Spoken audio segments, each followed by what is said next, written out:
MiCA enforcement begins across Europe. What changes today?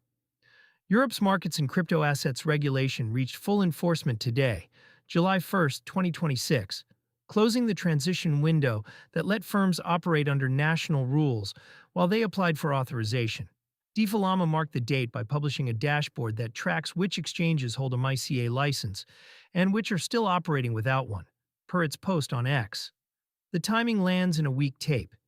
Bitcoin trades at $59,331, down 1.3% on the day, and roughly 3.2% on the week as of July 1st, 2026, while the Fear and Greed Index sits at 17, in extreme fear. Ether is at 1,595, up 2.2% on the day. Regulatory hard dates do not move price much on their own, but they do decide which venues EU residents can legally keep using. The grace period is what actually ended MiCA has been law for a while. The part that changed today is the runway. Member states were allowed to grant a transitional period, up to 18 months in most cases, during which existing crypto asset service providers could keep serving customers while their license application worked through a national regulator. That cushion is what expired for the bulk of the block. The practical effect is a sorting. A firm with a granted crypto asset service provider authorization can passport across all 27 member states from a single approval. A firm still waiting, or one that never filed, faces a harder question about whether it can keep onboarding or even serving EU users at all. This is why a tracker matters right now. The line between a licensed and an unlicensed exchange stopped being a formality and became the thing that determines access. The dashboard reads as a scorecard. DeFilama's tool lists exchanges against their licensing status, which turns an abstract deadline into something a user can check in a minute. That is more useful than it sounds.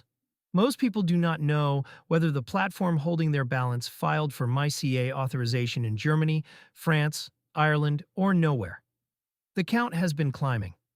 The EU crossed 244 MiCA licenses in June, with Germany and France issuing the most approvals.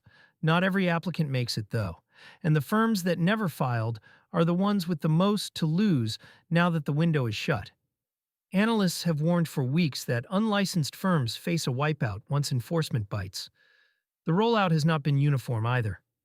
Poland's president has vetoed the country's MiCA implementing legislation 3 times, leaving a gap in one member state even as the rest of the bloc tightens. So MiCA is live everywhere, comes with an asterisk on the ground.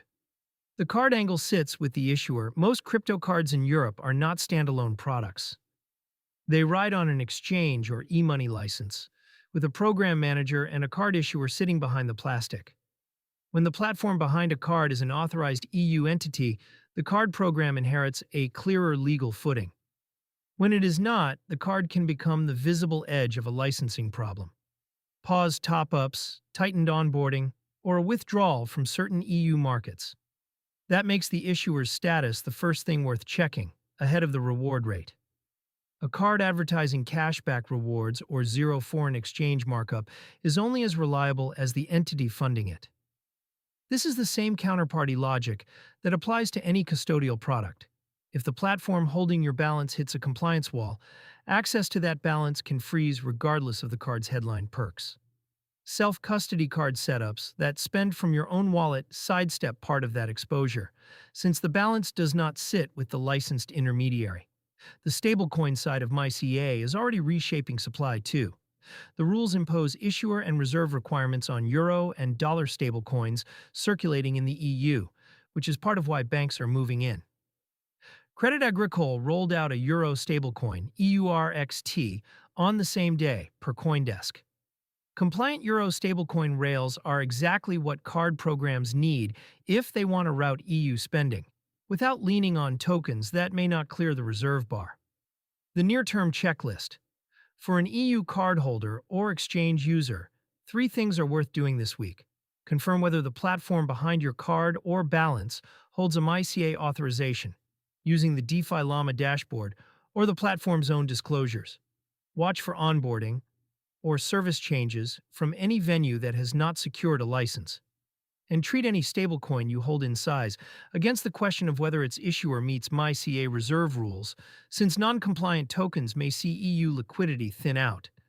The deadline did not create winners overnight.